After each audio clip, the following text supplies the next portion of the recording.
آج ہم بات کر رہے ہیں ایک ایسے شخص کے بارے میں جنہوں نے سائنس کی دنیا کو ہمیشہ کے لیے بدل دیا، جابر ابن حیان۔ بالکل۔ جابر ابن حیان جو 721 میں ایران کے شہر تس میں پیدا ہوا، یورپ میں جبر کے نام سے بھی جانے جاتے ہیں۔ لیکن کیا آپ جانتے ہیں کہ یہ کیمسٹ ان سب سے پہلے آئے جو آج ہماری کتابوں میں لکھے ہیں؟ جی ہاں، اینٹونی لیوسی سے تقریباً 1000 سال پہلے جابر نے کیمسٹری کے بنیادی اصول سمجھے اور لکھے، اسی وجہ سے انہیں فادر آف کیمسٹری کہا ہے۔ ان کا تعلق کوفہ عراق سے تھا اور انہیں امام جعفر صادق کی رہنمائی اور حمایت بھی حاصل تھی۔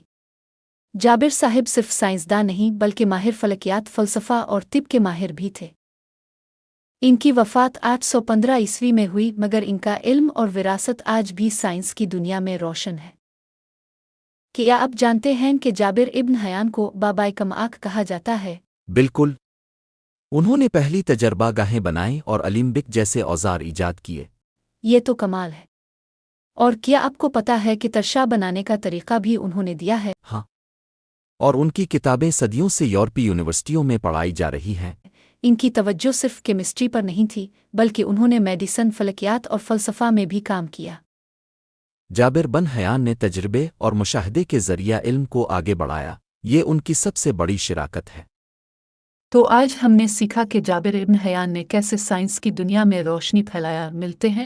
اگر اب بھی سائنسدان بننا چاہتے ہیں تو سیکھنے کا جذبہ کبھی کم نہ ہونے دیں۔ اگلے قسط میں ایک نئے علم کے سفر کے ساتھ۔ تب تک کے لیے سوچو، سمجھو اور سیکھتے رہو۔ خدا حافظ۔